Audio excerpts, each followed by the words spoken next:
Hey, Crystal Maiden here for part 5 of Minish. And so now we've got the white sword, which is essentially the fix 4 sword, but it's got only one. Doesn't have any elements to it yet. It's pretty fast getting down from the mountain using the grip ring. It would take a lot longer to backtrack without it. And you can take advantage of, I hate how these guys knock rupees out of you. And because they made the idiotic decision to make rupees disappear if you don't collect them fast enough, it's easy for you to not be able to get back all the rings that were knocked out of you because one of them disappears. Which is inevitable since you got knocked back when you were hit. And so there's a period of time when you couldn't collect any rupees. Once you pick up that boulder, it stays picked up for the rest of the game. But unfortunately, the bushes that you cut down and the...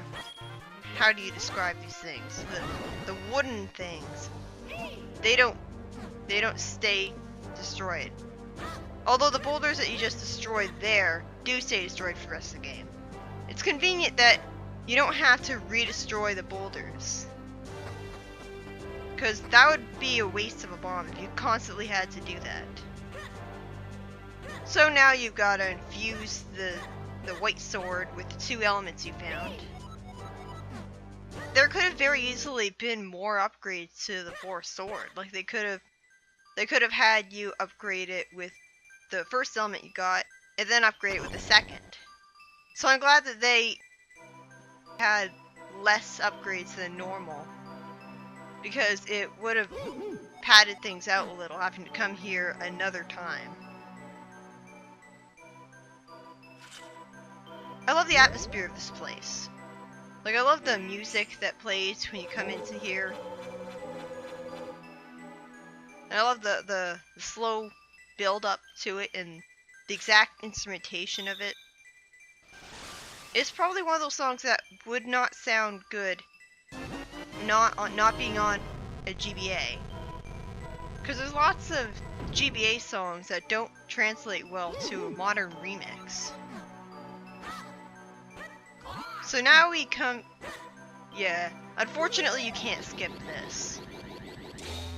Even though it's really redundant because you do this, but then you have to do this again to get out of here. So what's the point of that? You just waste your time. But yeah, this introduces you to the second main gimmick of the game. You create a clone of Link temporarily by charging up the sword while standing on those tiles. You go to one tile, then you go to the other. And the really annoying thing is that if the clone Link walks into something solid, he'll start flickering for a while, and a few seconds later he'll disappear. And it is merciful that he doesn't disappear instantly, because the game would be impossible if that were to happen. Because sometimes having the clone Link be inside a solid object is unavoidable. Especially when you have these annoying puzzles where you have to navigate around a wall, where you're pretty much guaranteed to have the clone Link hit a solid object. And I hate how long it takes to charge up the meter. So it's kind of an annoying mechanic, to be honest. I hate how long you have to wait with it. It gets better by the end of the game, but that's the end of the game. So now, instead of turning you to stone and making so that it's impossible for you to defeat me, I'm going to send easily defeated enemies after you. And make it so that the rocks disappear after you kill them. Idiot! See what I mean about Viti being a generic villain? He's such an idiot. He could have easily killed Link, or made it impossible for him to beat him right then and there. But instead, he decided, nah, I'm just gonna send easily defeated minions after you. And I'm not sure how Link could have... why couldn't Link just climb over those boulders? I mean, they don't look like they're that high above him. Come to think of it, the boulders that he destroys with the bombs, why can't he just step over them too? But yeah, this is a pretty climactic cutscene. This basically shows that Eslo used to be the Minish mentor of Viti. And again, it's never properly explained why Veidt turned against him. And the manga, based on the Minish cap, implies that Eslo kept on going partying without him, and Veidt was disgruntled, but it doesn't really go into it all that well. So Veidt doesn't feel like a very well-written villain. It feels like just a villain for the sake of it. And they also mentioned something called the Light Force, which is basically the Triforce in this game. And they like to pretend that it isn't, but it dwells within Zelda. It's triangular and golden, it has magical powers. It's the Triforce. Or maybe it's supposed to be some sort of limited version of it that the Pickery introduced, but that's stupid. And I love this mechanic, but I really wish that they had just kept it. Like, why do you have to learn how to do it? It seems like something that your sword should innately be able to do all on its own. Because in the GBA remake of A Link to the Past, if your sword was, like, I think your sword had to be at level 3 at least, you could destroy jars just by attacking them with your sword. Or at least the skulls, anyway. So that's how I remember it. And that's something I love about Hyrule Town in this game, is that there's so many human facilities in it that make it feel alive. And yes, a green kind stone. Finally! I get kind stones that are actually useful to me. And this guy is blocking your way, so you can't exit the building no matter what. Like, it's impossible. And the reason I talk to him twice, well, sometimes I talk to NPCs twice by accident, but other times it's because this game has the annoying thing where sometimes there will be NPCs that give you 2 different dialogue. Other times, NPCs will only give you 1, so you talk twice to everyone, and you waste your time. And here's a really annoying lost forever. You see, if you progress with the game without healing him, then he'll die. You'll get back to him later on in the game, and he won't be there. And so you won't be able to get the additional reward from him. Not only is that unnecessarily dark for a Zelda game, but it's like, what if you didn't think to fuse kind stones with that guy, and you didn't think to use the gust jar to suck up the ghost? Because, like, I guess that you could get the idea that you use the vacuum to suck up the ghost because of Luigi's Mansion, but the gust jar still doesn't look like a vacuum, and it's not a Mario game. I actually did get the reward Lost Forever in a few files. Yeah, see what I mean? Sometimes the NPCs say 2 things, but other times they just say 1 thing, and that's... I just wish it was kept consistent, you know? I remember... Now, I don't know... yeah, that stays there for the rest of the game, so you can have a permanent shortcut for yourself, which is really cool. And oh, great, a fairy fountain. First of all, the fairies are practically worthless in this game, and second, there's more than enough of them as it is. Oh, here's another climactic cutscene.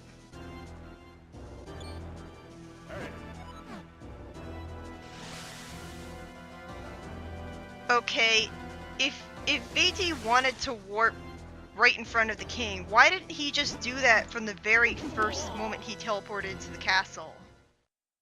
Feels like the cutscene wasted my time, and he wasted his time. So Veidt possesses the king. You think he'd be kind of uncomfortable being stuck in an old man's body. King Daphnis has... well, I think he's called King Daltus in this game or something. But he has white hair. Like, well, actually, Veidt has white hair too. Or I guess very light purple hair. But Veidt's an albino. He has very pale skin and red eyes and white hair. And I actually think he has a really cool design. I think Veidt has the coolest design in all of Zelda. Also, I think he might be... maybe his design is to address the complaints of racism that Ganondorf has, because Ganondorf is an evil villain. And he has brown skin. And it comes from a desert tribe full of thieves. Yeah, I can sort of understand why people would whine and bitch about that.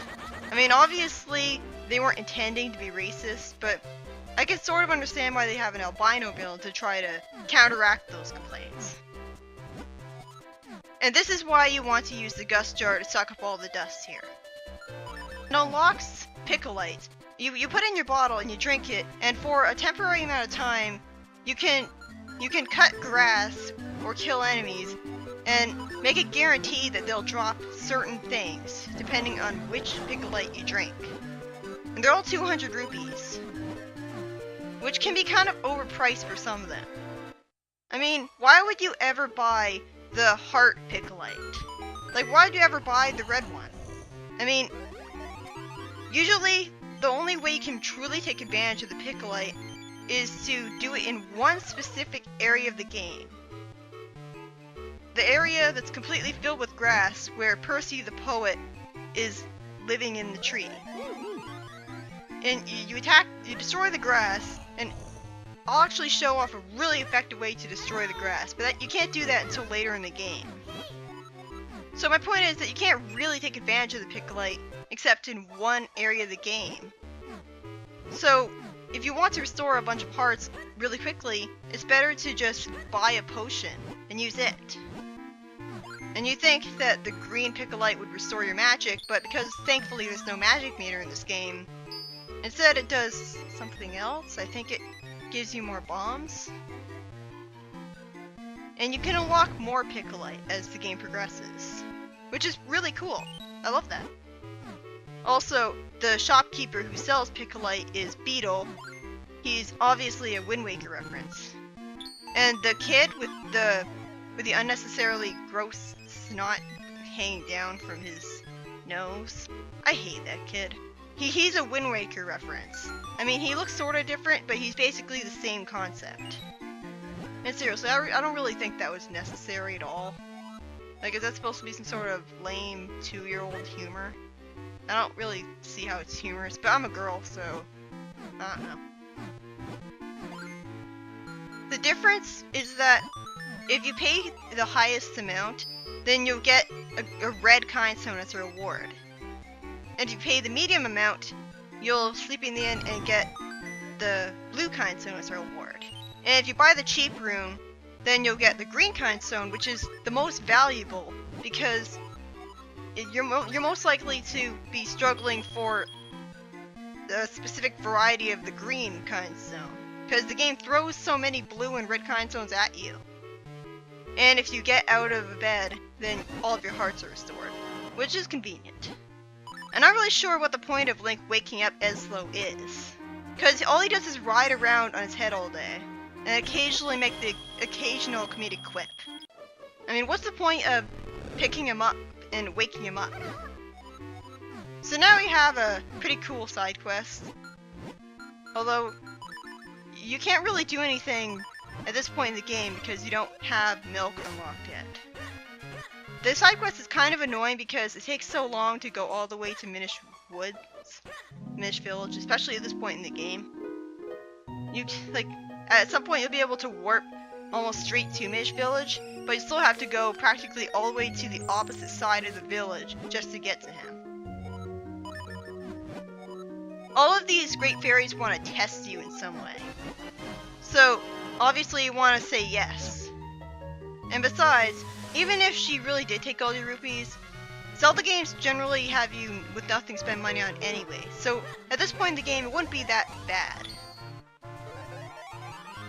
Now I'm not really sure if I was wrong about this or not, but in one of my previous playthroughs of this game, I think I got stuck because I couldn't get the key, and she wouldn't move out of the way.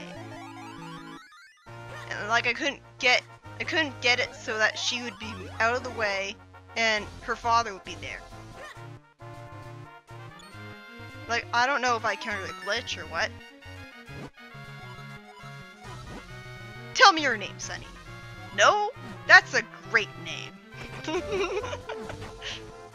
Thank you very much, no. Imagine if that happened in real life. Imagine how profoundly stupid those people would be.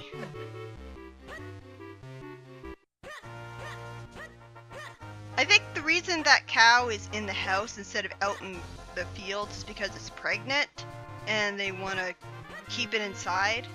At least that's what my experience with Harvest Moon has taught me. Because in Harvest Moon you can't have a pregnant animal out to graze. Or at least in some games you can't. Like in A Wonderful Life and Another Wonderful Life, you have to have them inside. And they're special, I don't know. It's been a while since I played them. Yay, another red Kindstone piece.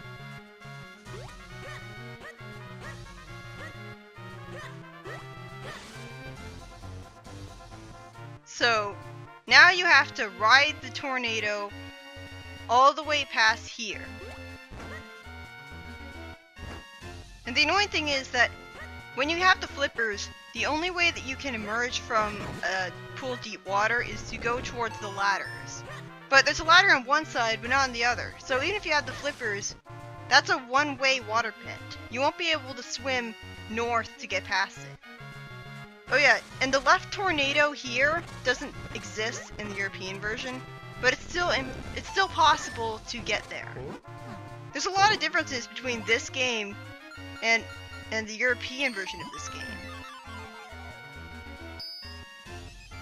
And I think the reason for that is because, well, they released the European version of this game before any other version. Because they wanted to rush this game out for Christmas. And they didn't want to release this game too early in America because they thought it would cannibalize the Nintendo DS sales. So they thought that no one would buy it because they were so excited for the DS. As a result, the European version of this game is a prototype, sort of. And so it has more glitches.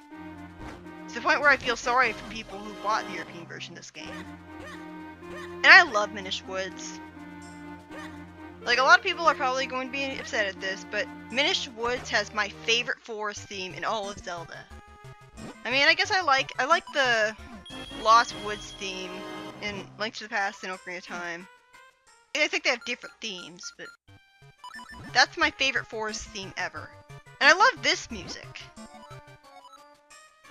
I love this music so much that I often feel tempted to stay here for longer than I need to, just because I just love it so much. I don't know, just something about it just makes me smile. See you in the next part.